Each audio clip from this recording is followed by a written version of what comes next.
Hi everyone, I am Richa Sharma. Welcome back to परचम।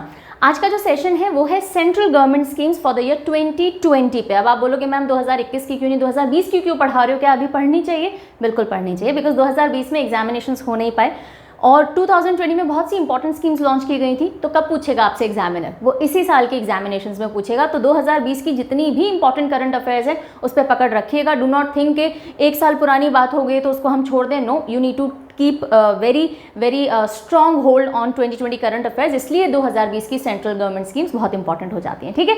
और 2021 की भी कवर करेंगे, अलग से एक वीडियो लेकर के आएंगे। इंपॉर्टेंट स्टेट स्कीम्स भी कवर करेंगे बिकॉज वो भी एग्जामिनेशन पॉइंट ऑफ व्यू के लिए इंपॉर्टेंट हैं, जो बहुत इंपॉर्टेंट स्कीम्स है ना वो। और बस तो चलो शुरू करते हैं आज का वीडियो। जानते हैं कौन सी है most important schemes for the year 2020 जो कि केंद्र सरकार ने यानी सेंट्रल गवर्नमेंट ने लॉन्च की थी। तो चलिए शुरुआत करते हैं पहली स्कीम से, जो कि है विवाद से विश्वास स्कीम। ये स्कीम तो जीवन में भी होनी चाहिए, विवाद से विश्वास, है ना। सो विवाद से विश्वास स्कीम, जिसको इंग्लिश में no dispute but trust scheme कहा जाता है, ये union finance minister Nirmala Sitharaman ji ने लॉन्च की थी 2020 के अंदर। और उस समय बहुत से केसेस पेंडिंग चल रहे थे, टैक्स को लेकर के लिटिगेशन मैटर्स चल रहे थे जो कि डिस्प्यूटेड थे कि आपने टैक्स कम भरा है, नहीं भरा है, तो इतना आप पे पेनल्टी है, ये है वो है। तो उस विवाद को खत्म करने के लिए और विश्वास लाने के लिए लोगों के अंदर कि ठीक है आप टैक्स पे कर दीजिए, जितना डिबेटेड अमाउंट है ना उतना पे कर दीजिए, तो उसके ऊपर जो पेनल्टी है और जो इंटरेस्ट वगैरह आपको भरना पड़ता है, पेनल्टी भरनी पड़ती है, वो माफ़ कर देगी सरकार। एक फिक्स समय आपको दिया जाएगा, इस दौरान तक आप वो डिस्प्यूटेड अमाउंट भर दीजिए और आपको कोई भी पेनल्टी देनी नहीं पड़ेगी। बस ये स्कीम थी। तो विवाद से विश्वास स्कीम जो है ये फिनेंस मिनिस्ट्री के द्वारा लॉन्च की गई थी। मिनिस्ट्री, ध्यान रखेंगे हम, लमसम महीना और ईयर तो 2020 है, लमसम मंथ का आइडिया रखिएगा और उसके की पॉइंट्स क्या थे वो आप ध्यान रखोगे। Okay, so it was launched by union finance minister Nirmala Sitharaman. 2020 में भी यही थी और अभी भी यही है।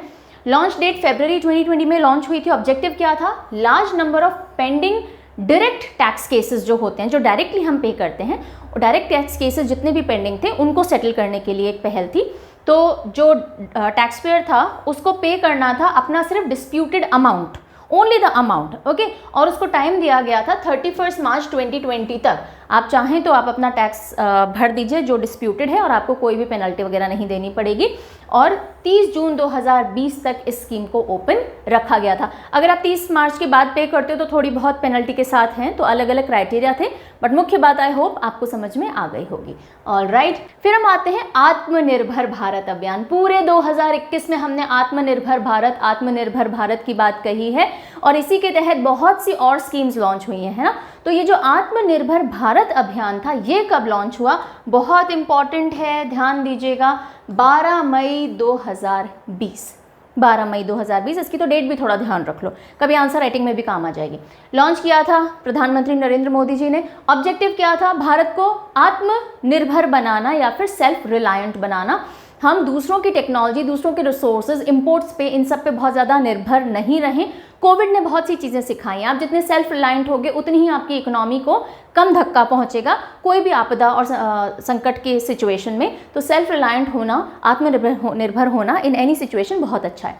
इसके तहत बहुत से अनाउंसमेंट्स किए गए, बहुत से एलोकेशंस किए गए पैकेजेस के, तो वो अभी फटाफट देख लेते हैं। तो एक special economic and comprehensive package announce किया गया अंडर दिस अभियान 20 लाख करोड़ का, 20 लाख करोड़ का, जो कि हमारे जीडीपी के करीब 10% है। और उसी के तहत बहुत सारे आफ्टर कोविड या कोविड-19 को कैसे हम फाइट करें, नॉट जस्ट हेल्थ फ्रंट पे बट बाकी सारे फ्रंट्स पे भी, जो नौकरियां चली गई हैं, जो अलग अलग सेक्टरों को धक्का पहुंच रहा है, न्यूट्रिशन हो गया, हेल्थ हो गया, इन सब के लिए टोटल कितना 20 लाख करोड़ का पैकेज अनाउंस किया गया था। और इसके अलावा 5 पिलर्स आत्मनिर्भर भारत के अनाउंस किए गए कि हमें इन 5 एरियाज में मजबूत और आत्मनिर्भर होना है। कौन से वो 5 पिलर्स थे? इकोनॉमी, इंफ्रास्ट्रक्चर मतलब जो भी हमारे पास फैसिलिटीज़ हैं, है ना। सिस्टम्स, हमारे जो पूरे सिस्टम्स हैं काम करने के। वाइब्रेंट डेमोग्राफी एंड डिमांड, इन 5 को पिलर्स बताया गया आत्मनिर्भर अभियान के तहत और इन सारे एरियाज में हमें सेल्फ रिलायंट होना है। यहीं पे ना एक क्वेश्चन मेरे दिमाग में आ रहा है, क्या हम आत्मनिर्भर सिटीजन आज तक भी बन पाए हैं? That's a very simple thought. जैसे बहुत इजी होता है मेरे लिए भी और शायद आपके लिए भी ये बोलना कि अगर हम पॉलिटिशियंस की जगह होते ना, ये कर देते, वो कर देते। इतनी सारी स्कीम सरकार बना रही है, लेकिन हमें भी पता है कि 130 करोड़ की आबादी वाले इस देश में इन स्कीम्स को ग्रास रूट तक पहुँचते पहुँचते बहुत बहुत टाइम लग जाता है। कई बार तो सिर्फ कागज़ों में भी रह जाती हैं बातें। सो क्या हम एज अ सिटीजन कुछ कर सकते हैं इस सिचुएशन से उबरने के लिए? I came across a very interesting app. I was scrolling through somethings और मुझे एक बहुत इंटरेस्टिंग सी ऐप देखने को मिली जिसका नाम है अवेकिजन। Awake citizen. क्या हम एक जागरूक नागरिक हैं? क्या हम एक अवेक सिटीजन हैं? हम बोलते हैं कि ये करना चाहिए सरकार को, ये करना चाहिए नेताओं को, गवर्नेंस को, लेकिन ऐसा कुछ है जो हम भी आगे होकर के कर सकते हैं। हम करना चाहते हैं लेकिन हम पॉलिटिकल सिस्टम का हिस्सा नहीं बनना चाहते फॉर ऑब्वियस रीजंस, ठीक है? तो नॉर्मल अपनी लाइफ जीते हुए भी सिर्फ एक फ़ोन हाथ में होने या सिर्फ लैपटॉप हाथ में होने से भी हम कंट्रीब्यूट कर सकते हैं by being a awake citizen. कैसे? Like I was telling you, एक बहुत इंटरेस्टिंग सी ऐप मैंने थोड़े दिन पहले देखी। ये एक ऐसा प्लेटफॉर्म है जो कि सिटीजन्स को और गवर्नेंस को, जो गवर्नमेंट में सिस्टम में लोग बैठे हैं, उनको साथ ला सकता है। इस ऐप में वो पोटेंशियल है। जितना इफेक्टिवली यूज़ करेंगे उतनी ज़्यादा कारगर होगी। हम इतने सारे सोशल मीडिया यूज़ करते हैं, हम अपनी फ़ोटोज़ डालते हैं, हम हमारे कहाँ कहाँ हम घूमने गए वो डालते हैं, हमारे फेवरेट सॉन्ग्स डालते हैं, कोट्स डालते हैं। ये एक ऐसी ऐप हो सकती है जो कि सेम तरह से फंक्शन करती है। ये भी सोशल ऐप है, लेकिन इसमें आप अपनी real life problems as a citizen of India share कर सकते हो। जैसे मेरे घर के आसपास रोड है जो कि सालों से मैं देख रही हूँ खड्डे से भरी हुई है, रोड कम खड्डे ज़्यादा हैं, लेकिन मुझे नहीं पता इसका मैं क्या करूँ, राइट? मैं कौन से प्लेटफॉर्म पे जाके बात करूँ इस बारे में? तो now I know I can use this app. ज़रूरी नहीं है इमीडिएट मुझे सोल्यूशन मिले, लेकिन अगर इस ऐप को बहुत सारे लोग यूज़ करने लग जाएँ, ये प्रॉपरली यूज़ में आने लग जाए, तो of course I know this can be a game changer in solving the solution, in solving the problems of our nation. इसके अंदर आप एक सिटीज़न के तौर पे आप जो भी अपने सोसाइटी में चेंज चाहते हैं, be it in terms of infrastructure या फिर आप जो फैसिलिटीज़ चाहते हैं, लॉ एंड ऑर्डर की प्रॉब्लम है, पानी नहीं आ रहा, रोड खराब है, कचरा बहुत है, यहाँ गाड़ी उठाने नहीं आती, या कोई करप्शन के खिलाफ आपको बात करनी है, वो सब आप यहाँ पे फ़ोटोज़ के थ्रू, जैसे देखिए फ़ोटोज़ हैं, फ़ोटोज़ के थ्रू या आप अपने वर्बल मैसेजेस के थ्रू वो बात इस प्लेटफॉर्म पर रख सकते हैं।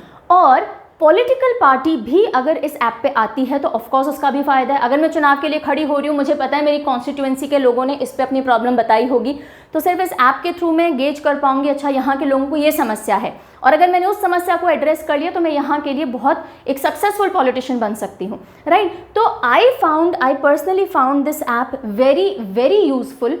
इसका कॉन्सेप्ट बहुत बहुत अमेजिंग है। इसको डाउनलोड करो, अवेकिजन को। I would really want Awake Citizen download करो और देखो उस पर आपकी लोकेलिटी के कितने लोग आपको उस पर मिलते हैं। मैंने डाउनलोड किया तो मुझे भी कुछ लोग मिले, कुछ प्रॉब्लम्स मिली, so I will take it from here. आप भी देखिए क्या किया जा सकता है ना, अवेक सिटीजन बनने की कोशिश करते हैं। चलिए वापस आ जाते हैं सरकार पे। गरीब कल्याण रोजगार अभियान, यहाँ कट हो गया है, गरीब कल्याण रोजगार अभियान, GKRA। अब ये नाम से समझ में आ रहा होगा, गरीब कल्याण रोजगार, और ये सब कोविड वाले सिनेरियो में निकाली हुई या लॉन्च की हुई स्कीम्स हैं। तो थोड़ा सा आप रिलेट करके भी आंसर तक पहुंच सकते हैं। अगर पूछा जाए कि ये स्कीम किस चीज़ से रिलेटेड है, या फिर इस प्रॉब्लम के सल्यूशन के तौर पे या इस प्रॉब्लम से डील करते हुए कौन सी स्कीम लॉन्च की गई थी, दोनों तरह से सवाल पूछा जा सकता है, तो आपके पास आंसर होना चाहिए। ये 20 जून 2020 को लॉन्च की गई है, PM मोदी ने ही लॉन्च की थी। जो मजदूर, पर्टिकुलरली जो लेबर पलायन करके वापस अपने गांव की ओर आ रहे थे कोविड सिनेरियो के चक्कर में, तो उनकी स्किल मैपिंग करना कि कौन किस चीज़ में कुशल है, कौन क्या चीज़ कर सकता है, ताकि उनको अपने आसपास के रीजन में ही रोजगार मिल सके। सो गरीब कल्याण रोजगार अभियान इससे डील करता हुआ था। सो फटाफट से आप पढ़ लेते हैं। ऑब्जेक्टिव था to boost employment and livelihood opportunity. रोजगार और कमाई के जो साधन होते हैं उनको बढ़ाने के लिए माइग्रेंट वर्कर्स से रिलेटेड है ये। कोविड-19 के चक्कर में जो लोग वापस अपने घर की ओर पलायन कर रहे थे, ये जो अभियान है ये फोकस करता है ड्यूरेबल रूरल इंफ्रास्ट्रक्चर और मॉडर्न फैसिलिटीज़ गांव तक पहुंचाई जाए, इंटरनेट पहुंचाया जाए, इंफ्रास्ट्रक्चर थोड़ा गांव तक पहुंचाया जाए, थोड़ी फैसिलिटीज़ पहुंचाई जाए, और साथ साथ में रोज़गार ताकि बढ़ सके। सारी चीज़ें आपस में लिंक्ड हैं। अगर डेवलपमेंट होगा गाँव साइड में तो रोज़गार भी बढ़ेगा, उसके साथ साथ स्किल मैपिंग हो सके रूरल माइग्रेंट लेबर्स की, ताकि उनको अपने घर के आसपास, अपने लोकेशन के आसपास एम्प्लॉयमेंट मिल सके। 50,000 करोड़ वर्थ प्रोजेक्ट इम्प्लीमेंट किए जाने थे 6 स्टेट्स के अंदर 125 दिन के अंतराल में अलग अलग फेजेस के हिसाब से। और कौन से वो 6 स्टेट्स थे जिनमें ये 50,000 करोड़ वर्थ के प्रोजेक्ट्स स्टार्ट होने थे ताकि लोगों को रोज़गार भी मिल सके, माइग्रेंट लेबर्स को भी, और डेवलपमेंट भी हो सके। तो वो स्टेट्स थे UP, Bihar, MP, Rajasthan, Odisha and Jharkhand. In 6 state से गरीब कल्याण रोजगार अभियान की शुरुआत की गई और इसके तहत 50,000 करोड़ की राशि अनाउंस की गई कि लगाई जाएगी for durable rural infrastructure, modern facilities and development of internet. और उसके साथ साथ स्किल मैपिंग होगी लेबर्स की, माइग्रेंट लेबर्स की। ओके, नेक्स्ट हम आते हैं पीएम स्वनिधि योजना। पीएम स्वनिधि योजना, अब ये क्या है? ये जो गांव के लिए तो ठीक है, जो लेबर्स आए थे गांव से निकल के शहरों में और वापस गांव में पहुंचे तो उनके लिए गरीब कल्याण योजना लगा दी गई। अब स्वनिधि योजना, ऐसे बहुत से छोटे छोटे स्ट्रीट वेंडर्स थे जो कि सड़क के किनारे अपने छोटे ठेले लगाते हैं, छोटी सी टपरी या शॉप लगाते, तो उन गरीब कंपैरेटिवली पुअर स्ट्रीट वेंडर्स के लिए, उन छोटे छोटे बिजनेस वालों के लिए, बिजनेस शब्द भी हम ढंग से यूज़ नहीं कर सकते उनके लिए, उन छोटे छोटे काम करने वाले लोगों के लिए ये योजना लाई गई कि इजी लोन फैसिलिटीज़ हो सके। सो पीएम स्वनिधि योजना, प्रधानमंत्री street vendor Atmanirbhar Nidhi Yojana. Nidhi is to do with संपत्ति, आई बिलीव, है ना, संपत्ति, पैसा, या Nidhi is your asset, something like that. So मुझे टिपिकल वर्ड नहीं आ रहा, निधि का मतलब पता है पर एग्जैक्ट वर्ड समझ नहीं आ रहा है, इसलिए मैं आपको थोड़ा आइडिया दे रही हूँ। सो प्रधानमंत्री स्ट्रीट वेंडर्स आत्मनिर्भर निधि योजना के स्ट्रीट वेंडर्स को आत्मनिर्भर किया जा सके, तो इसके लिए union ministry of housing and urban affairs ने ये स्कीम लॉन्च की थी 1 जून 2020 को। ऑब्जेक्टिव क्या है? इजी लोन डिस्ट्रीब्यूशन, ताकि ये जो स्ट्रीट वेंडर्स हैं इनके पास कुछ अपना धनराशि होती नहीं है कि बड़ा इन्वेस्टमेंट कर सके, ढंग से अपनी शॉप खोल सके, नहीं, तो ये लोन फैसिलिटी इनको देना, to distribute loans of 3 lakh poor street vendors जो कि गुड्स वगैरह बेचते हैं रोड साइड में और जो कोरोना वायरस पेंडेमिक के चलते अफेक्ट हो गए। सब्जी वाला है, फ्रूट बेचने वाला है, कॉबलर है, इस तरह के लोग, है ना। एंड स्वनिधि स्कीम क्या करेगी? इनको कैपिटल लोन देगी 10,000 रुपये से 10,000 रुपये तक का, और मंथली इंस्टॉलमेंट में ये उसको रीपे कर सकते हैं 1 साल के अंदर। तो 10,000 रुपये का आपको लोन मिलेगा 1 साल के लिए और आप मंथली इंस्टॉलमेंट में रीपे कर दो और इस 10,000 रुपये की राशि से आप फिर कुछ ना कुछ शुरू कर सकते हो या अपना गुजारा कर सकते हो। अगर आपको कुछ शुरू नहीं करना है, अब आपका धंधा चल नहीं रहा है, आपका मार्केट में आपका वो ठेला नहीं चल रहा, आपकी छोटी टपरी नहीं चल रही, तो इस 10,000 से आप एटलीस्ट अपना 1 साल निकाल सकते हो। छोटा मोटा जो भी कमाई आ रही है उससे आप इंस्टॉलमेंट भर सकते हो। तो ये है स्वनिधि योजना, अर्बन स्ट्रीट वेंडर्स के लिए ये बेसिकली थी। नॉट अर्बन नेसेसरीली, गांव वाले भी अप्लाई कर सकते थे, बट ये स्ट्रीट वेंडर्स के लिए। फिर आती है युक्ति 2.0। युक्ति जो थी वो पहले अनाउंस की जा चुकी थी स्कीम, और कौन से ईयर के अंदर की गई थी? युक्ति अनाउंस हो गई थी, ईयर तो सेम ही था लेकिन अप्रैल 2021 में, और युक्ति 2.0 अनाउंस की गई जून 2020 के अंदर। ठीक है, तो क्या है ये युक्ति, वो फटाफट से देख लेते हैं। Young India combating Covid with knowledge, technology and innovation, तो something to do with digital India, right. तो अब देखिएगा लॉन्च किसने किया था? रमेश पोखरियाल निशंक, जो कि farmer HRD minister, HRD ministry बाद में इसका नाम चेंज होकर एजुकेशन मिनिस्ट्री हो गई। ये युक्ति जो पहले लॉन्च हुई थी स्कीम, उसका एक्सटेंडेड वर्जन आया युक्ति 2.0। जैसे कि कैबिनेट मंत्रालय जब आया मोदी जी का तो कैबिनेट 2.0 के नाम से आ गया। एम क्या था? जितनी भी टेक्नोलॉजीज़ हैं उनको सिस्टमैटिकली असिमिलेट करना और जो हायर एजुकेशनल इंस्टीट्यूशंस हैं उनको स्टार्टअप्स में मदद देना। ओके, जैसे बहुत से यंग लोग होते हैं, कॉलेज स्टूडेंट्स होते हैं जिनके पास बहुत इनोवेटिव आइडियाज़ हैं, उन इनोवेटिव आइडियाज़ का क्या करो, राइट। तो उनको उन इनोवेटिव आइडियाज़ के साथ साथ एंटरप्रेन्योरशिप स्किल्स आपने दे दी ताकि वो अपना कोई ना कोई एंटरप्रेन्योर बन सके, वो कुछ बिजनेस स्टार्ट कर सके, इनोवेशन को मटीरियलाइज कर सके। So basically to help systematic assimilation of technologies, जिससे कि incubated startups higher educational institutes में शुरू हो सकें। 2.0 कल्चर ऑफ इनोवेशन और एंटरप्रेन्योरशिप लेकर के आएगा एकेडमिक इंस्टीट्यूशंस के अंदर, कॉलेजेस के अंदर पर्टिकुलरली, तो जहां सिर्फ पढ़ाई तक चीज़ें लिमिटेड ना हो लेकिन एक पूरा सिस्टम हो टेक्नोलॉजी हो, इनोवेशन हो, उसी कॉलेजेस में सेंटर्स हो जहाँ के लोग, जहाँ जो स्टूडेंट्स हैं अपने आइडियाज़ को इनोवेशंस में बदल पाएँ, बना पाएँ और आत्मनिर्भर भारत में भी कंट्रीब्यूट कर पाएँ।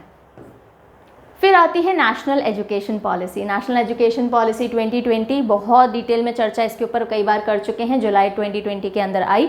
10+2 की जगह 5+3+3+4 सिस्टम डाला गया, जिसमें नर्सरी, LKG, HKG जो हम प्री प्राइमरी जो हम बोलते हैं वहाँ से शुरू करके, तो जो प्री प्राइमरी है उसको भी प्रॉपर स्कूलिंग का हिस्सा माना गया। 10+2 के अंदर उसको काउंट नहीं किया जाता था, फर्स्ट से लेके 12th हम काउंट करते थे ना।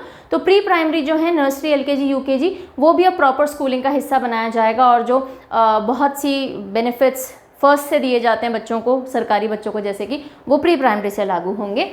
सो 10+2 की जगह 5+3+3+4 स्ट्रक्चर आएगा और 5 क्या हो गया, nursery, LKG, UKG, first and second, है ना।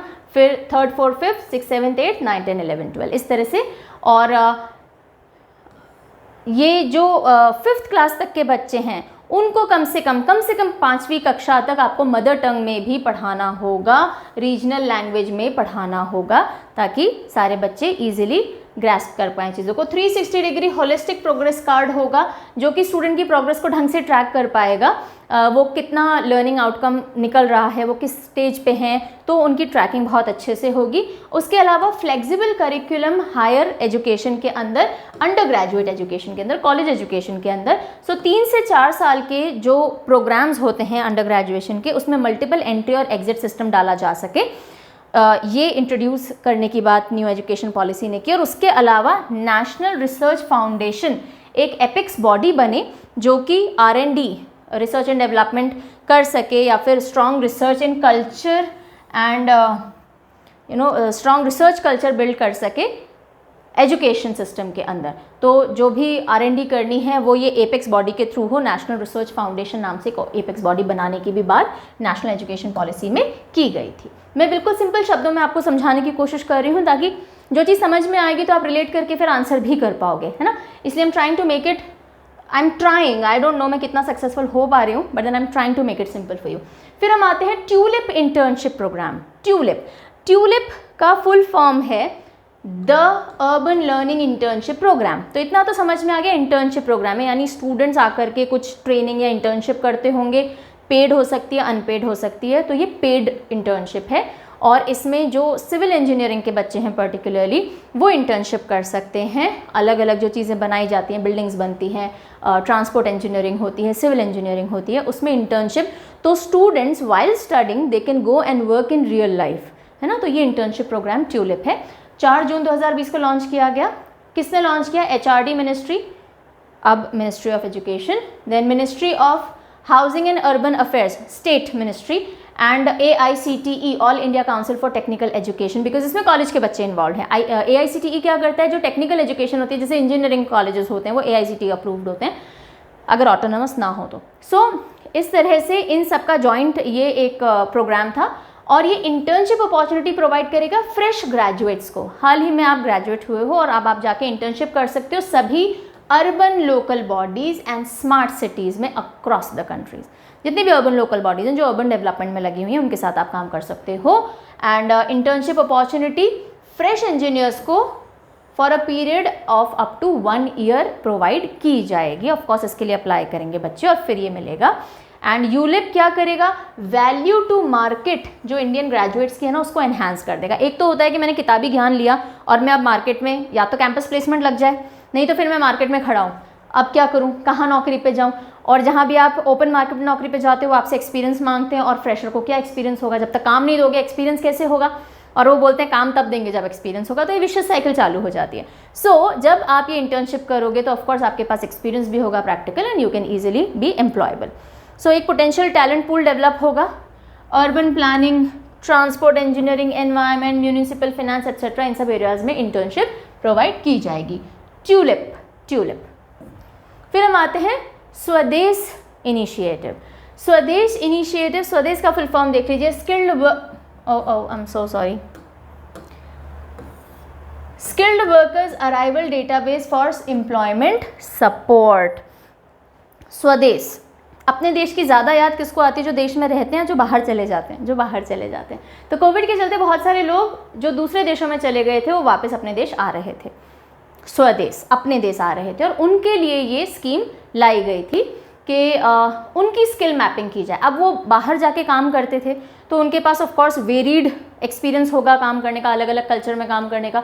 तो इनके टैलेंट को टैप करना, इनकी नॉलेज को टैप करना कि ओके आप क्या क्या काम करते थे, आपको किन किन चीज़ों के बारे में पता है, ताकि जब वो इंडिया में आएंगे तो उनको एम्प्लॉयमेंट दिया जा सके और उनके नॉलेज का बेनिफिट हमारा कंट्री भी ले सके, दोनों का फायदा हो सके। उसके लिए स्वदेश इनिशिएटिव लॉन्च किया गया था, जून 2020 में लॉन्च किया गया। जॉइंट इनिशिएटिव था ministry of skill development and entrepreneurship, ministry of civil aviation क्योंकि एरोप्लेन ही उनको लेकर के आ रहे थे तो सारे अनाउंसमेंट्स प्लेन वगैरह में ही होते थे, and ministry of external affairs. ये 3 मिनिस्ट्रीज का जॉइंट वेंचर था। और वंदे भारत मिशन के it was undertaken as a part of Vande Bharat mission. Vande Bharat mission क्या था? बाहर से लोगों को वापस लेके आने वाला मिशन। सो वंदे भारत मिशन के तहत ही ये एक और मिशन स्वदेश प्रोग्राम या स्वदेश इनिशिएटिव स्टार्ट किया गया था। So make the best of skilled workforce, जो कि इंडिया वापस रिटर्न हो रही थी पैंडेमिक की वजह से, और उनको एम्पावर करना ताकि एम्प्लॉयमेंट अपॉर्चुनिटीज़ दे सकें। तो 2 पहलू हैं इसके। पहला, स्किल्ड वर्कफोर्स का बेस्ट यूज़ करना तो इंडिया के लिए काम आएगा, और दूसरा उनको भी एम्प्लॉयमेंट देना तो उनके भी बेनिफिट की बात होगी। ओके, फिर हम आते हैं इसके की पॉइंट्स पे, क्या क्या चीज़ें सोची गई थी, या फिर ये जो पूरा स्किल मैपिंग की गई, पूरा डेटा लिया गया, उससे क्या ट्रेंड निकल के आया, वो सारी चीज़ें थोड़ी देख लेते हैं। सबसे पहली चीज़, स्किल मैपिंग की जाएगी सारे लोगों की जो वंदे भारत मिशन के तहत लौट के आ रहे हैं। फिर डेटाबेस तैयार किया गया इसके तहत क्वालिफाइड सिटीजन्स का, उनके स्किल सेट्स देखे गए, जो उन्होंने एक्सपीरियंस लिया था वो देखा गया, ताकि फॉरेन कंपनीज और इंडियन मार्केट, इनकी डिमांड एंड सप्लाई सारी चीज़ें मैच हो सकें। उसके बाद जो ये डेटा गैदर किया गया उससे कुछ इन्फ्रेंसेस यानी कुछ नतीजे सामने आए। क्या नतीजे आए कि टॉप कंट्रीज़ कौन सी हैं जिनसे इंडियंस वापस आए कोविड के बाद? तो कंट्रीज़ थी UAE, Oman, Qatar, Kuwait and Saudi Arabia. UAE, Oman, Qatar, Kuwait, Saudi Arabia. उसके अलावा जो ये लोग वापस आए, इनकी स्किल मैपिंग की गई, तो अधिकतर लोगों को कौन सी इंडस्ट्री में एब्जॉर्ब किया गया? इन लोगों को जो वापस आए थे, oil and gas, construction, tourism, hospitality, automotives and aviation, in industry में मेजॉरिटी लोगों को एम्प्लॉय किया गया। और एक ट्रेंड देखने को मिला कि ऐसे स्टेट जिनमें कि रिटर्निंग लेबर सबसे ज़्यादा रही, states which have shown highest returning labour, जो माइग्रेंट लेबर्स थे, कौन से स्टेट्स में लेबर सबसे ज़्यादा वापस अपने स्टेट में पहुँचे? तो देवर केरला, तमिलनाडु, महाराष्ट्र, कर्नाटक एंड तेलंगाना, है ना। तो जो ऐसे लेबर्स जो बाहर जाके काम कर रहे थे और लौट करके आए हैं, तो majorly the labour class was from these states, those who had come back, right. तो ये सारे ट्रेंड, ये लेबर भी बाहर गई थी, इंटरनेशनल लेबर, है ना, काम करने जाते हैं ना लेबर भी बाहर। तो कौन से स्टेट में मैक्सिमम रिटर्न देखा गया लेबर का? केरला, तमिलनाडु, महाराष्ट्र, कर्नाटक, तेलंगाना। कौन से कंट्रीज से लोग, लेबर क्लास हो या एलीट क्लास बोलना तो गलत हो जाएगा, एजुकेटेड क्लास बोल सकते हैं हम, स्किल्ड लोग बोल सकते हैं, लेबर भी स्किल्ड होती है वैसे तो बहुत office, okay, office job and labour job ऐसे समझ लें। तो यहाँ से मेजॉरिटी लोग आए और यहाँ मेजॉरिटी लोग इंडिया में लेबर क्लास आया है वापस। चलिए फिर हम आते हैं Sahakar Mitra scheme. Sahakar Mitra scheme, something to do with cooperatives, Sahakar, है ना, कोऑपरेटिव्स। सो जितनी भी कोऑपरेटिव्स चलती है ना इंडिया में, उनको जो भी सपोर्ट चाहिए होता है, जो फंडिंग चाहिए होती है, जो ट्रेनिंग डेवलपमेंट चाहिए होता है, जो भी कुछ चाहिए होता है, वो कहाँ से मिलता है? नेशनल कोऑपरेटिव डेवलपमेंट कॉरपोरेशन से, एनसीडीसी। ओके, ये एक तरह से उनकी पेरेंट बॉडी है। जो भी कुछ चाहिए आप एनसीडीसी से ले लो, ठीक है, इसको ध्यान में रखिएगा। सहकार मित्र स्कीम जून 2020 में लॉन्च की गई। Union ministry of agriculture and farmers welfare ने इसको लॉन्च किया। कौन है union minister for agriculture and farmers welfare? लिख के बताएंगे? चलिए बताइए। तोमर जी हैं वैसे तो, लिखो मत, छोड़ो, कुछ ढंग का सवाल पूछूंगी। सो ये भी एक स्कीम ऑन इंटर्नशिप प्रोग्राम है। इंटर्नशिप, अब ये क्या है देखिए, यंग प्रोफेशनल्स जो हैं उनको अपॉर्चुनिटी दी जाएगी या प्रैक्टिकल एक्सपोजर दिया जाएगा ताकि वो सीख सके वर्किंग ऑफ एनसीडीसी और कोऑपरेटिव्स में पेड इंटर्न के तौर पे काम कर सकें। एनसीडीसी के फंक्शनिंग हो या कोऑपरेटिव्स में इंटर्न की तरह काम करना हो, इससे रिलेटेड सहकार मित्र। तो आप एज अ मित्र आएंगे, काम सीखेंगे इंटर्न के तौर पे और फिर आप चले जाएंगे। इससे क्या होगा, जो कोऑपरेटिव कल्चर है या कोऑपरेटिव्स के तौर पे स्टार्टअप ज़्यादा लोग कर सकेंगे, कोऑपरेटिव वाला कल्चर थोड़ा बढ़ेगा इंडिया के अंदर, ठीक है। और कोऑपरेटिव्स रूरल एरिया में बहुत ज़्यादा फंक्शनल होते हैं, तो वहाँ के डेवलपमेंट में बहुत सपोर्ट प्ले कर सकते हैं। एनसीडीसी ने इंट्रोड्यूस किया है complimentary scheme to promote startup cooperative ventures also. तो एनसीडीसी अगर आप स्टार्टअप कर रहे हो कोऑपरेटिव वेंचर में तो भी आपको सपोर्ट प्रोवाइड करेगा। प्रोफेशनल ग्रेजुएट जो कि एग्रीकल्चर से जुड़े हैं, क्योंकि देखो ये कौन सी मिनिस्ट्री ने लॉन्च किया है, एग्रीकल्चर एंड फार्मर्स वेलफेयर। तो अगर एग्रीकल्चर से रिलेटेड आपने कोई कोर्स किया है या एमबीए आपने कुछ एग्रीकल्चर से रिलेटेड एरिया में किया है तो आप इस इंटर्नशिप के लिए एलिजिबल हो जाते हो। या तो आपने ग्रेजुएशन किया है एग्रीकल्चर या एलिड एरियाज में, या एमबीए हो agri business, cooperation, finance, international trade, forestry, rural development etcetera, तो आप एलिजिबल हो जाते हो, ठीक है। सहकार मित्र स्कीम, मित्र यानी आप आ रहे हो as an intern. Moving over to the next scheme, Suposhit Maa अभियान। सुपोषित, सु मतलब अच्छा, पोषित न्यूट्रिशन है ना, न्यूट्रिशन अच्छा जाए। तो ये किस चीज़ से रिलेटेड होगी, ये कहीं ना कहीं हेल्थ, कहीं ना कहीं क्या, डेफिनेटली हेल्थ से रिलेटेड है ये स्कीम। और इसको फरवरी 2020 में लॉन्च किया था। और किसने लॉन्च किया, ध्यान दीजिएगा, लोकसभा स्पीकर ओम बिरला जी ने इसको लॉन्च किया था, लोकसभा स्पीकर, ओके। और ये कोटा से, राजस्थान के कोटा से लॉन्च की गई थी, पर ये पूरे इंडिया के लिए थी। एम क्या था, माल न्यूट्रिशन फ्री इंडिया होना चाहिए, यानी कि कुपोषण से मुक्त इंडिया होना चाहिए। और इसके तहत प्रेग्नेंट फीमेल्स और जो न्यू बॉर्न बेबीज़ थी हैं या न्यू बॉर्न जो बच्चे थे उनके न्यूट्रिशन का खास ध्यान रखा जाना था। तो सुपोषित माँ अभियान। Next scheme, E Gram Swaraj portal and स्वामित्व स्कीम, वेरी इंपॉर्टेंट स्कीम, ध्यान से समझिएगा। ये सारी स्कीम हमने 2020 के करंट अफेयर्स में हर महीने में कहीं ना कहीं कवर की हैं, पर ये कंसोलिडेटेड फॉर्म में है तो आपको ईजी रहेगा। ये लॉन्च की गई थी 24 अप्रैल को। 24 अप्रैल को ही नेशनल पंचायत दिवस भी होता है, national Panchayati Raj, not panchayat दिवस, नेशनल पंचायती राज दिवस होता है। और उसी 24 अप्रैल को इसको लॉन्च किया गया था। स्वामित्व, नाम से समझ में आ रहा है स्वामित्व, तो किसकी ज़मीन है ये, कौन इसका स्वामी है, तो हर इंसान जो रूरल एरियाज़ हैं वहाँ पे जिसकी जो ज़मीन थी उसको ऑनलाइन रजिस्टर कर दिया जाएगा, ताकि आपके नाम पे वो स्वामित्व बन गया कि okay you are the master of this land. अब समझ लीजिए, लॉन्च किया था पीएम नरेंद्र मोदी ने वीडियो कॉन्फ्रेंसिंग के थ्रू। स्वामित्व का फुल फॉर्म देख लीजिए, सर्वे ऑफ विलेजेस आबादी mapping with improvised technology in village areas. अब इसका मतलब क्या हुआ, सर्वे ऑफ विलेज आबादी एंड मैपिंग, जो भी गांव की आबादी है उसका सर्वे किया जाएगा और मैप किया जाएगा किसकी ज़मीन किसकी है, with improvise technology in village areas. Improve technology के साथ ड्रोन वगैरह से आपकी ज़मीन का पूरा निरीक्षण परीक्षण किया जाएगा और फिर सारी रजिस्ट्री ऑनलाइन रिकॉर्ड्स मेंटेन किए जाएंगे। ऑब्जेक्टिव क्या था, accurate land records for rural planning. Usually जो थोड़े गांव वाले एरिया होते हैं, जो बहुत पुरानी ज़मीनें होती हैं, उनके कागज़ काफ़ी सारे लोगों के पास नहीं होते हैं, तो उन सारी चीज़ों की ही रिकॉर्ड बनाने और प्रॉपर प्लानिंग के लिए ये स्कीम लाई गई थी, to bring financial stability to the citizens in rural India. तो स्वामित्व बेसिकली रूरल इंडिया के लिए लाई गई थी स्कीम, ताकि उनके पास अपने फिनेंशियल एसेट्स के प्रॉपर डॉक्यूमेंट्स हों, उनके बेसिस पे वो लोन ले सकें और दूसरे फिनेंशियल बेनिफिट्स उसको मिल सकें, जो लीगल प्रॉपर्टी में डिस्प्यूट्स होते हैं वो कम हो सके, ठीक है। जब कागज़ नहीं होते हैं तो आप उस आपके पास ज़मीन बहुत है लेकिन आप उसके बेसिस पे लोन नहीं ले सकते हो, आपको उसका फिनेंशियल बेनिफिट नहीं मिल सकता है। और कभी मान लीजिए कागज़ी कार्रवाई की नौबत आ जाए तो डिस्प्यूट खड़े हो जाते हैं, इतनी ज़मीन मेरी है, इतनी उसकी है, तो इन सब से छुटकारा पाने के लिए and to support preparation and better quality gram panchayat development plan, GPDP। जब पता होगा ज़मीन कहाँ कहाँ किस तरह से प्लॉटिंग हो रखी है, कौन सी किसकी है नहीं है, कौन सी ऐसी लैंड है जिस पे गवर्नमेंट कुछ कंस्ट्रक्ट कर सकती है, तो ये सारा काम थोड़ा सुचारू और ईजी हो जाएगा। ई ग्राम स्वराज पोर्टल, इस पोर्टल पे सारी लिस्टिंग हो जानी है और स्वामित्व स्कीम है ये, ठीक है। Next scheme is Aseem portal. असीम मतलब बहुत ज़्यादा है ना, जिसकी कोई सीमा ना हो, असीम, अनलिमिटेड। सो असीम पोर्टल क्या है बेसिकली ये समझो, जैसे कि जितने भी स्किल्ड लोग हैं, हम लोग बहुत से सोशल प्लेटफॉर्म पे जाते हैं ना जो एम्प्लॉयमेंट से रिलेटेड होते हैं, हम खुद को रजिस्टर करते हैं, अपना सारा स्किल सेट वहाँ पोर्ट्रे कर देते हैं, फिर एम्प्लॉयर भी उस पर रजिस्टर होता है, एम्प्लॉयर को जो जिस तरह के एम्प्लॉय चाहिए होते हैं वो फिल्टर कर लेते हैं, हमें जिन तरह के लोगों को कॉन्टैक्ट करना है हम फिल्टर कर लेते हैं। इसी तरह का एक पोर्टल असीम पोर्टल है जो कि सरकार ने 2020 में जुलाई के अंदर लॉन्च किया।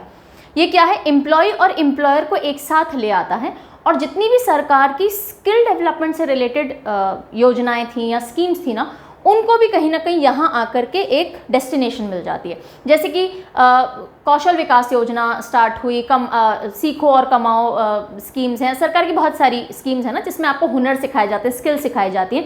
स्किल सीखने के बाद आप आकर के असीम पोर्टल पे खुद को रजिस्टर कर लो। वंदे भारत मिशन के तहत जो लोग बाहर से इंडिया आए कोविड में वो खुद को इस पर रजिस्टर कर सकते हैं। जो माइग्रेंट लेबर था लेकिन थोड़ा बहुत स्किल सेट है वो खुद को इस पर रजिस्टर कर सकता है। तो सारे हुनर सीख के या ऑलरेडी आपके पास कुछ स्किल हैं तो आप इस पर खुद को रजिस्टर करो। एम्प्लॉयर भी इस पर खुद को रजिस्टर करके और यहाँ से आपको फिल्टर कर लेंगे। तो ये है असीम पोर्टल। ठीक है, मोटी मोटी बात समझ में आ गई, आप समझ लेते हैं। इसको ministry of skill development and entrepreneurship ने लॉन्च किया। अच्छा, मैं यहीं पर बता दूँ बहुत जल्दी, जितनी भी हमारी कैबिनेट मिनिस्ट्री है, जितनी भी हमारी यूनियन मिनिस्ट्री है उसको हम याद करेंगे क्योंकि पूरी रिवाइज हो चुकी है काफ़ी कुछ, तो निमोनिक से वो जल्दी याद करवा दूंगी मैं। असीम का फुल फॉर्म क्या है, Aatmanirbhar skilled employee employer mapping. Employee employer mapping यानी कि एम्प्लॉय की पूरी मैपिंग, एम्प्लॉयर की मैपिंग और उन दोनों को साथ में ले आना। एम है to help skilled people find sustainable livelihood opportunities. आप कहाँ मार्केट में जाके ढूंढोगे नौकरियाँ, इससे बेटर है आप इस पोर्टल पे खुद को लिस्ट कर लो। आर्टिफिशियल इंटेलिजेंस बेस्ड ये प्लेटफॉर्म है जो कि डिमांड एंड सप्लाई गैप को फिल कर देता है। जो जिसके पास नौकरी है उसे काम करने वाले चाहिए, जिसके पास हुनर है उसको काम करवाने वाला चाहिए, आपने गैप फिल कर दिया। आगे फर्दर देख लेते हैं इसके key points. It ensures close convergence and coordination across various schemes and programmes जो कि स्किल इकोसिस्टम में चल रहे हैं। जो मैंने समझाया, बहुत सारे सरकार प्रोग्राम्स लेकर के आती है, उन सबको कन्वर्ज कर दिया, यानी एक जगह इकट्ठा कर दिया। डेटाबेस जो माइग्रेंट लेबर का है, ओवरसीज सिटीजन्स का है, वंदे भारत मिशन के तहत जो वापस आए हैं और जिन्होंने स्वदेश स्किल कार्ड फिल किया हो, जो लोग वापस आए ना उनसे स्वदेश स्किल कार्ड फिल करवाया गया, उसी के थ्रू उनकी मैपिंग करवाई गई आपको क्या क्या आता है। सो उन सबको भी असीम पोर्टल से इंटीग्रेट कर दिया गया, लिंक कर दिया गया है।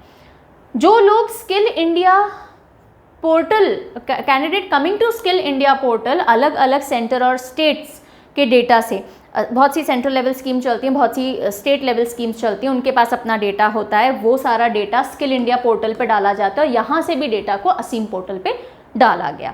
ठीक है, और ये जो स्किल इंडिया पोर्टल है यहाँ से कहाँ से डेटा आता है, प्रधानमंत्री कौशल विकास योजना हो गई, फी बेस्ड प्रोग्राम्स हो गए, नेशनल अर्बन लाइवलीहुड मिशन है, दीनदयाल उपाध्याय ग्रामीण कौशल योजना है, सीखो और कमाओ योजना है, ये सारी योजनाएं हैं जिनसे कि डेटा लाया जाता है स्किल इंडिया पोर्टल पे और यहाँ से अब असीम पोर्टल भी एक बना दिया गया है जो कि और असीमित अपॉर्चुनिटीज़ लेकर के आएगा। ठीक है, फिर हम आ जाते हैं transparent taxation honouring the honest scheme. नाम से कुछ समझ में आ रहा है? आ रहा है क्या? Transparent taxation.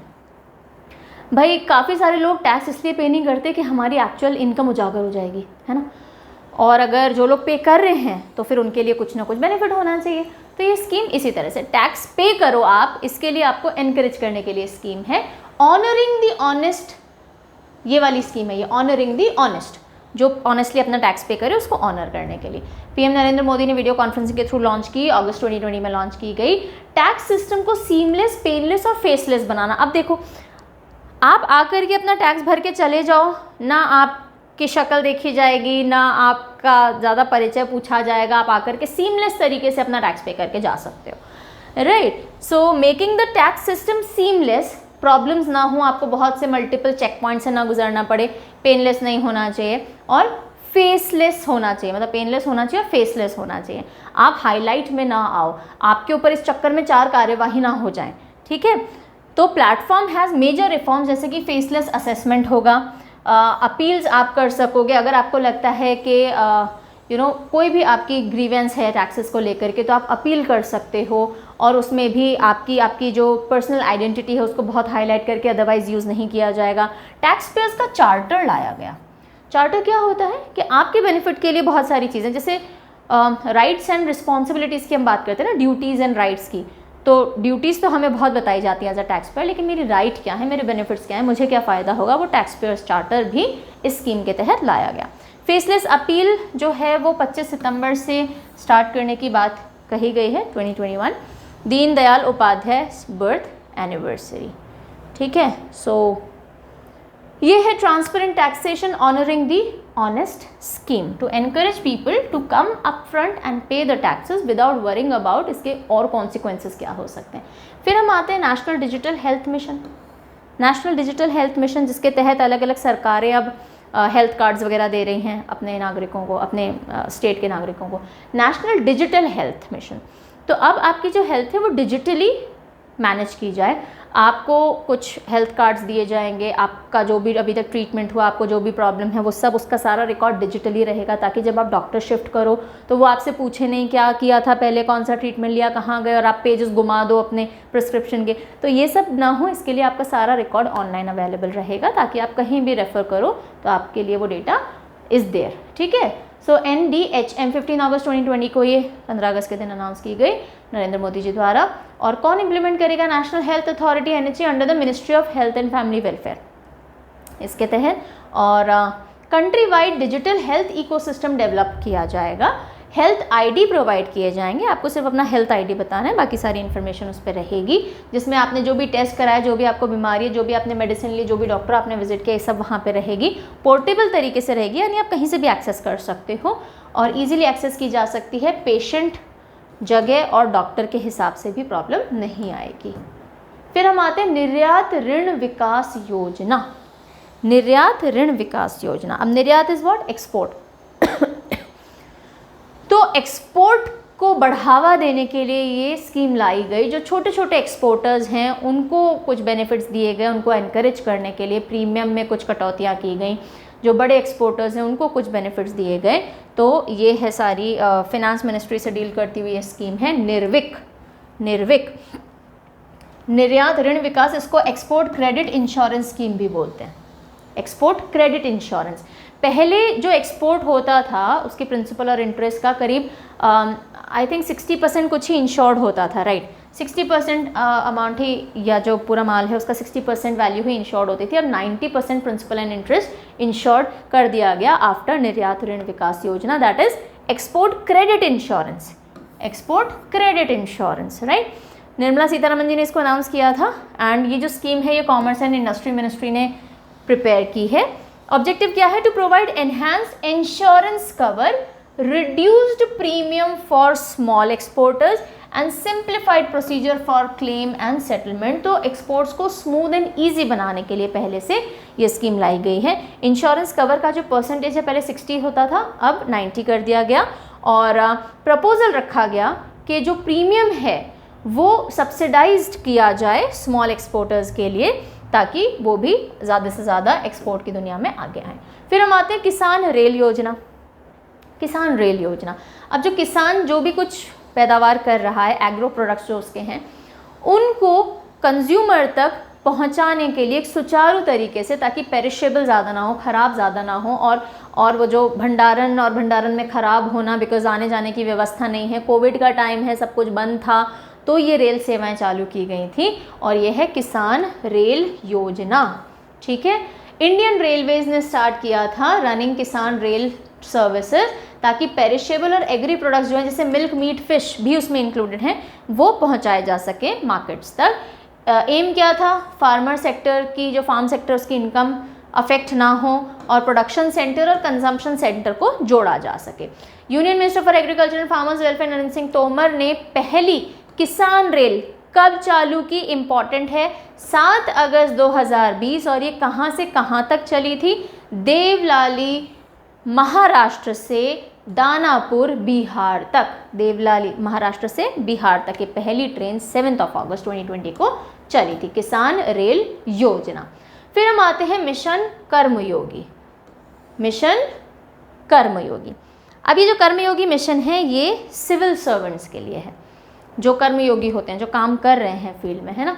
तो इसका एक और नाम है स्कीम का, national programme for civil services capacity building. Civil servants की कैपेसिटी को बिल्ड करने के लिए, ताकि वो बिहेवियरली भी बिल्ड हो सकें, क्योंकि उनको बहुत पब्लिक डीलिंग करनी पड़ती है, और अपने स्किल सेट में भी बिल्ड हो सकें, उसके लिए स्कीम लाई गई थी। अगर अपने देश को आगे बढ़ाना है तो आप उन लोगों को ग्रो कर दीजिए जो कि इसको आगे लेके जाएंगे, राइट। तो सिविल सर्वेंट्स वो एक कड़ी है जो कि सारी पॉलिसी मेकिंग में, सारे एग्जीक्यूशन में एक इंपॉर्टेंट रोल प्ले कर रही होती है। अगर आप उनके डेवलपमेंट पे काम कर दोगे तो आगे आने वाले जो आगे आने वाला समय है हमारे देश का वो इम्प्रूव्ड दिखेगा हमें। सो इसको ministry of personal public grievance and pensions ने लॉन्च किया था 2 सितंबर 2020 को। ऑब्जेक्टिव क्या है?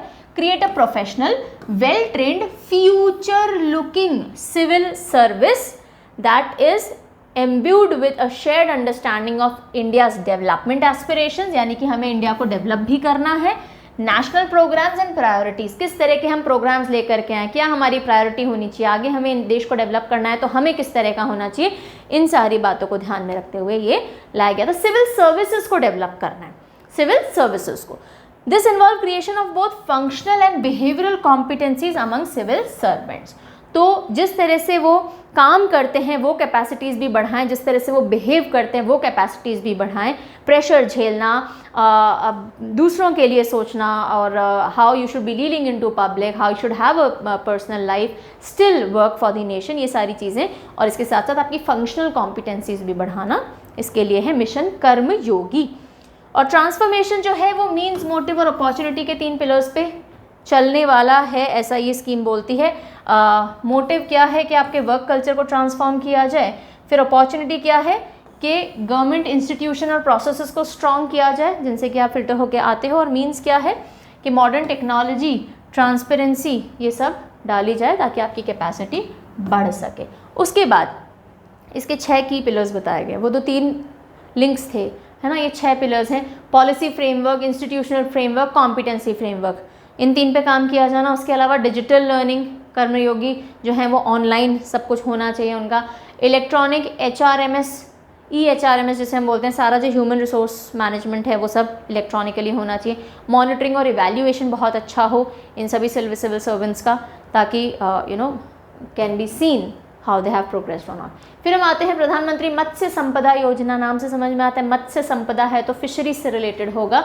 सितंबर 2020 को ये लॉन्च की गई है और नरेंद्र मोदी जी ने की है वीडियो कॉन्फ्रेंसिंग के through. Department of fishery, ministry of fishery के अंडर में, ministry of fishery, animal husbandry और डेयरिंग के अंडर में आता है डिपार्टमेंट ऑफ फिशरीज। और इसने ये जो इम्प्लीमेंटेशन है इस स्कीम का वो इस डिपार्टमेंट को करना है। एम क्या है? ब्लू रेवोल्यूशन क्या था? फिशेस और जो पानी वाली जितनी भी प्रजातियां हैं, है ना, पिस्सी कल्चर और बाकी चीज़ें, उनको बढ़ावा देने के लिए, तो उसको सस्टेनेबल और रिस्पॉन्सिबल डेवलपमेंट हो फिशरीज सेक्टर का बेसिकली। इसका मत्स्य संपदा जो योजना है, तो मत्स्य संपदा बढ़े, हमारी फिशरी कल्चर बढ़े, और इम्प्लीमेंट की जाएगी सभी स्टेट और यूनियन टेरिटरी में for a period of 5 years 2020-21 से 24-25 तक। और 20050 करोड़ होलिस्टिक डेवलपमेंट के लिए दिए जाएंगे इस पूरे सेक्टर के। 2,50,000 करोड़ नहीं, मेरी मैथ थोड़ी नहीं बहुत ही वीक है, 20,050 करोड़, ठीक है।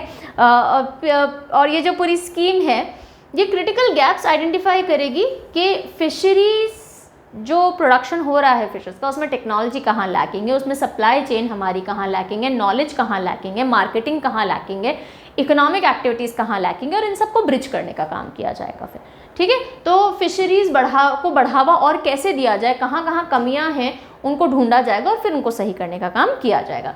फिर हम आते हैं ई गोपाला ऐप। ई गोपाला, गोपाल गौ से रिलेटेड है ना। सो ई गोपाला ऐप भी 10 सितंबर 2020 को लॉन्च किया गया है, प्रधानमंत्री जी ने डिजिटली लॉन्च किया है। Breed improvement market place and information farmers के डायरेक्ट यूज़ के लिए ये पोर्टल है। भाई कैटल जो है उसकी इनब्रीडिंग की जाती है या ब्रीडिंग की जाती है बेटर क्वालिटी, बेटर जीन से, ताकि जो प्रोजेनी आए, जो आगे आने वाली नस्लें आए, वो और ज़्यादा स्ट्रांग होनी चाहिए। अगर गाय की बात है तो मिल्क प्रोडक्शन अच्छा हो, है ना। तो ऐसी कोई भी एक्सक्लूसिव ऐसा पोर्टल नहीं था जो कि ये जानकारियाँ देता हो कि अच्छे जीनोम वाले कैटल कहाँ अवेलेबल हैं, या ब्रीडिंग कब कराई जानी है, या टाइम टेबल क्या होना चाहिए, या फिर अगर बीमार हो गई है आपका कैटल तो उसके लिए अब कौन सी दवाइयाँ उसको देनी चाहिए। तो इसको डिवोटेड ये ई गोपाला ऐप लाई गई। ये सारे सोल्यूशन देगी। लाइव स्टॉक को मैनेज करना, डिजीज़ फ्री जर्म प्लाज्म आप कहाँ से खरीद सकते हो जिससे कि ब्रीडिंग करवाई जाएगी। देन ब्रीडिंग सर्विसेज कहाँ अवेलेबल है, इंसेमिनेशन, वेटरनरी, ये सारी सर्विसेज कहाँ अवेलेबल हैं, क्या न्यूट्रिशन, एनिमल न्यूट्रिशन के ऊपर गाइडेंस देना फार्मर्स को, अगर बीमार हो गए एनिमल उसको ट्रीट कैसे किया जाना है, और जो भी गवर्नमेंट की स्कीम्स और कैंपेन्स हैं जो उसके एरिया में चल रही है उसके बारे में जागरूक करना किसान को या उस व्यक्ति को, ये सब ई गोपाला ऐप करेगी। फिर हम आते हैं घर तक फाइबर स्कीम। घर तक फाइबर, अब कौन सा फाइबर है, ये कपड़े का फाइबर नहीं है, ये केबल आपके इंटरनेट का फाइबर है ना, ऑप्टिक केबल जो हम बोलते हैं। तो घर तक फाइबर यानी कि गांव-गांव, ये गांव के लिए स्पेशली लाई गई रूरल स्कीम है, गांव-गांव तक इंटरनेट को पहुंचाना। इंटरनेट ज़्यादा इंपॉर्टेंट गांव के लिए इसलिए हो जाता है कि शहर तो फिर कनेक्टेड रहते हैं, यहाँ पे तो टेलीविज़न माध्यम भी है, कनेक्टिविटी हर तरह से, लेकिन गांव में इंटरनेट का होना इसलिए ज़रूरी है ताकि सही खबर, सही इन्फॉर्मेशन, सही तरीके से जुड़ाव उनका बना रहे देश के बाकी जगहों से। तो ये भी सितंबर 2020 में लॉन्च की गई थी और इसके तहत ये बेसिकली स्टार्टिंग बिहार में लॉन्च की गई, फिर बाकी सारी जगहों के लिए कनेक्शन की बात की जाएगी। 45,945 विलेजेस ऑफ बिहार को high speed optical fibre internet से मार्च 31, 2021 तक जोड़े जाने का ऐसा लक्ष्य लिया गया था घर तक फाइबर स्कीम में, और अभी तक मेरी नॉलेज में कोई अपडेट इस पर नहीं आया। आपको अगर पता हो कि क्या स्थिति है अभी इसकी तो प्लीज़ मुझे कमेंट करके बताइएगा, मैंने स्पेसिफिकली अभी पढ़ा नहीं है इसके बारे में। और सेंटर के डिजिटल इंडिया प्रोग्राम के अंतर्गत ये काम किया जाना है, ठीक है। और बिहार ही क्यों पिक किया गया, बिकॉज देखा गया कि वहाँ पे जो इंटरनेट यूसेज है वो कंपैरेटिवली बाकी विलेजेस के मुकाबले ज़्यादा था, ठीक है। Bihar will be the first state in India to connect all villages by OFC internet. OFC क्या है, ऑप्टिकल फाइबर इंटरनेट, ठीक है, कनेक्शन। सो अगर पूछा जाए पहला कौन सा स्टेट होगा जिसके सारे गांव इंटरनेट से जोड़े जाएंगे OFC से, तो बिहार होना है। और ये department of telecom, ministry of electronics and information technology and common service centres के मिलजुली पहल से संभव हो पाएगा। पढ़ना लिखना अभियान, अब ये पढ़ना लिखना अभियान क्या पढ़ाई करो बस नहीं, ये है अडल्ट एजुकेशन से रिलेटेड, बस ये बात ध्यान रखिएगा तो आपके लिए ईजी हो जाएगा इसको समझना। अडल्ट एजुकेशन, इंडिया ने टारगेट लिया है कि 2030 तक हमें कम्प्लीटली लिटरेट बनाना है हमारे नागरिकों को, यानी कि उनकी फंक्शनल लिटरेसी उनके अंदर आ जानी चाहिए, बेसिक पढ़ना लिखना चीज़ें आ जानी चाहिए।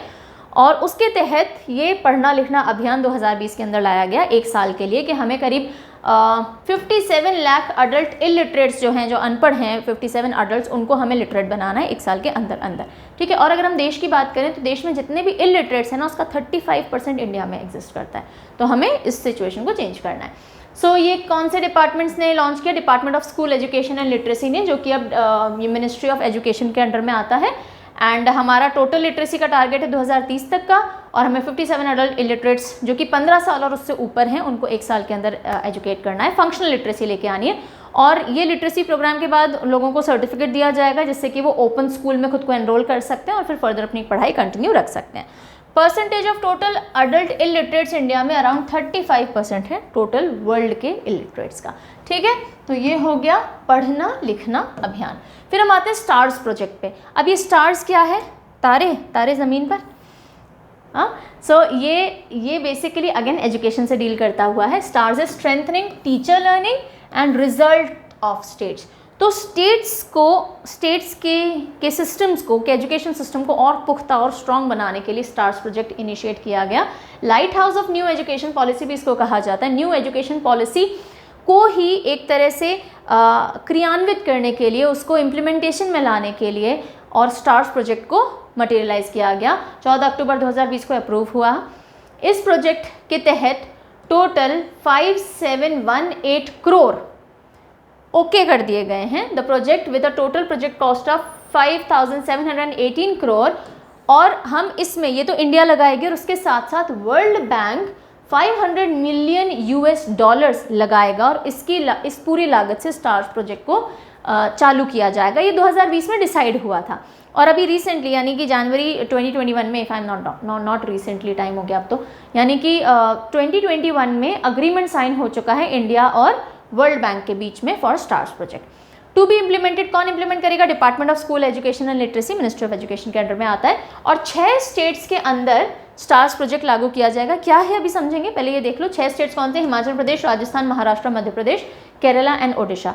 सो इन 6 स्टेट्स के अंदर स्टार प्रोजेक्ट स्टार्ट किया जाएगा। Now what is the aim of it, what is the aim of stars project. Light house of education policy क्यों कहते हैं इसको, जितनी भी मॉनिटरिंग या मेजरमेंट करनी है बच्चों के एजुकेशन सिस्टम में, उसमें इंटरवेंशंस लाने के लिए आप पढ़ा रहे हो, नई एजुकेशन पॉलिसी आ गई, उसके तहत पढ़ा भी रहे हो, कई स्टेट्स ने लागू भी कर दी, उस समय तो नहीं की थी, अब कर दी है, तो अब उसकी मॉनिटरिंग होनी है कि बच्चे कैसा परफॉर्म कर रहे हैं। तो उसके लिए स्टेट के इंटरवेंशंस, कुछ क्वालिटी बेस्ड सिस्टम्स लाए जाएंगे, कुछ तरीके लाए जाएंगे असेसमेंट के, एनालिसिस के, मॉनिटरिंग के, तो उन सब के लिए इंटरवेंशन किए जाएंगे केंद्र के द्वारा इन स्टेट्स के अंदर, और उसके लिए फंडिंग और ये प्रोजेक्ट लाया गया। Stars project is aligned with the objective of national education policy of quality based learning outcomes.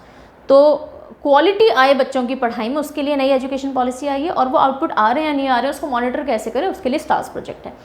Programme envisions improving overall monitoring and measurement activities school system में इंटरवेंशन के थ्रू, और इसी के लिए परख क्या है ये भी पूछा जा सकता है। Parakh will be set up as independent and autonomous national assessment centre. National assess Parakh करते हैं ना, हम किसी को परखते हैं यानी असेस करते हैं, तो national assessment centre department of school education and literacy के अंडर में एक ऑटोनॉमस सेंटर के तरह से परख को भी सेटअप किए जाने की बात इस स्कीम में या इस प्रोजेक्ट के अंदर की गई। ठीक है, स्टार समझ में आ गया। फिर हम आते हैं Kapila program. Kapila program doctor Kalam की बर्थ एनिवर्सरी पे इसको अनाउंस किया गया और 2020 में, और इसके तहत पेटेंट के बारे में बच्चों को जागरूक किया जाएगा। उनके पास इनोवेशंस इतने, आइडियाज़ इतने हैं, उस आइडिया को यूज़ करके कुछ इनोवेटिव बना लिया तो अब उसको पेटेंट भी करा लो, ताकि इंडिया की नॉलेज और इनोवेशन इंडिया के पास उसके राइट्स भी रहें। ठीक है, ये पूरा थीम है कपिला का, आप समझ लो। Kapila Kalam program for IP literacy and awareness. IP is intellectual property, intellectual जो दिमाग के अंदर है, कोई हाथ में दी हुई चीज़ नहीं है, लेकिन इंटेलेक्चुअल प्रॉपर्टी। तो आपके दिमाग में कुछ आइडिया आया, आपने कुछ बनाया, उस आईपी को जब आप उस आईपी लिटरेसी की अवेयरनेस के लिए काम है, यानी कि ट्रेडमार्क्स, पेटेंट्स, इनको बोलते हैं।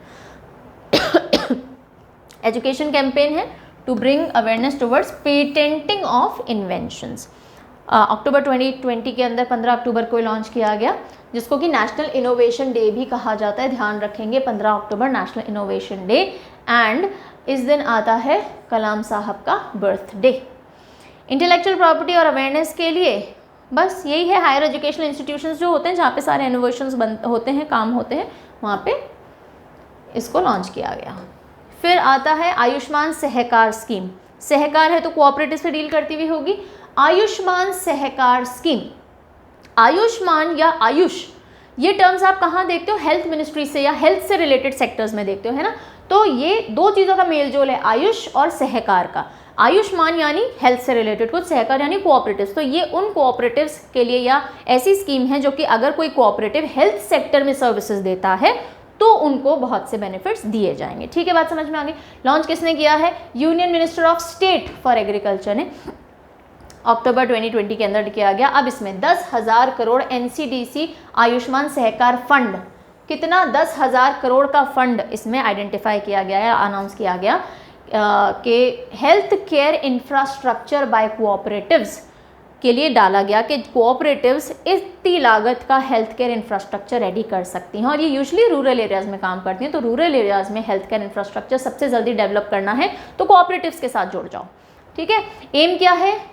Health care delivery rural areas में पहुंच सके, और जो एग्जिस्टिंग कोऑपरेटिव्स हैं उन्हीं को एनकरेज किया जा रहा है कि वो हेल्थ केयर सर्विसेज भी स्टार्ट करें फार्मर्स के लिए, और उसके लिए इतना राशि अनाउंस की गई है। सेम स्कीम कौन सी मिनिस्ट्री के अंडर फंक्शन करेगी? Ministry of agriculture and farmers welfare, और इसको एनसीडीसी ने बनाया है। और एनसीडीसी के बारे में मैंने आपको पहले भी बताया था कि ये एक तरह से एपेक्स बॉडी है, पेरेंट बॉडी है, या फिर गवर्निंग बॉडी बोल दीजिए, गाइडिंग बॉडी बोल दीजिए। तो act of parliament in 1963 for promotion and development of cooperatives के तहत इसको बनाया गया था। 1963 से ही ₹1.60 lakh crore as loans to cooperatives इसने एक्सटेंड कर दिए हैं। लोन्स देती है कोऑपरेटिव्स को फंक्शन करने के लिए, बनने के लिए। So NCDC is the major body. फिर हम आते हैं सहकार प्रज्ञा इनिशिएटिव। ये भी सहकार है, कोऑपरेटिव है। प्रज्ञा, प्रज्ञा इज ज्ञान, योर समझ, योर नॉलेज, है ना, प्रज्ञा समझ। तो सहकार प्रज्ञा इनिशिएटिव 24 नवंबर 2020 को नरेंद्र सिंह तोमर, जो कि union minister agriculture and farmers welfare है, उन्होंने स्टार्ट किया। और इसके तहत सहकार प्रज्ञा यानी जो कोऑपरेटिव्स हैं उनको कुछ समझाने, उनको ट्रेनिंग देने के लिए ये इनिशिएटिव लाया गया कि जितने भी प्राइमरी कोऑपरेटिव्स होती हैं, जो नई नई कोऑपरेटिव्स होती हैं, उनको ट्रेनिंग देने के लिए ये इनिशिएटिव लाया गया है।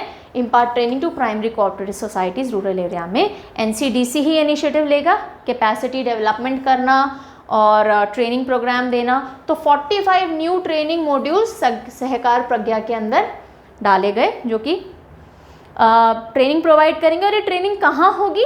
ये रीजनल सेंटर्स पे होगी। Laxman Rao Inamdar national cooperative research and development academy है, लाइनेक जिसे बोलते हैं। तो लाइनेक के साथ में एनसीडीसी ने एक तरह से पार्टनरिंग की है या हाथ मिलाया है कि सारी फंडिंग वगैरह हम देंगे एनसीडीसी, और आप अपने सेंटर्स दीजिए जहाँ पे आकर के ये प्राइमरी कोऑपरेटिव ट्रेनिंग ले सकती हैं। ठीक है, तो ये है सहकार प्रज्ञा इनिशिएटिव। और इसी के साथ में एक इनिशिएटिव जो मैंने आपको लेने को कहा था कि ज़रूर से अवेकिजन ऐप आज ट्राई कीजिएगा डाउनलोड करके और देखिएगा। मुझे तो बहुत पॉसिबिलिटी लगी उसमें, आपको कितनी पॉसिबिलिटी लगती है, क्या हम एक बदलाव ला सकते हैं? और उसी के साथ don't forget to do your bit in the development of your nation. मिलते हैं जल्दी और वीडियोज़ के साथ में। ध्यान रखिएगा अपना।